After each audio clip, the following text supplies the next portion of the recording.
super excited to announce that Cursor is available in JetBrains IDEs through ACP. Let's take a look how to set it up. So I have WebStorm set up here, but you can use any JetBrains IDE. One thing to note is for any ACP compliant agent, you don't need a JetBrains AI subscription.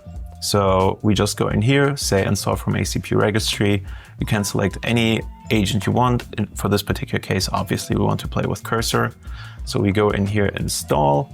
I also selected Pass IntelliJ MCP, which makes some of the IDE capabilities available to the agent, just to sprinkle in a little bit of JetBrains magic, right? We hit apply, and then we see Cursor here. We see its agent with also plan and ask mode. And we see all the models that Cursor supports. I don't think we need to look at how to generate code with an agent. That should be bread and butter at this point. So why don't you go check it out? And thank you so much. Excited to see what you're building with Cursor. Bye.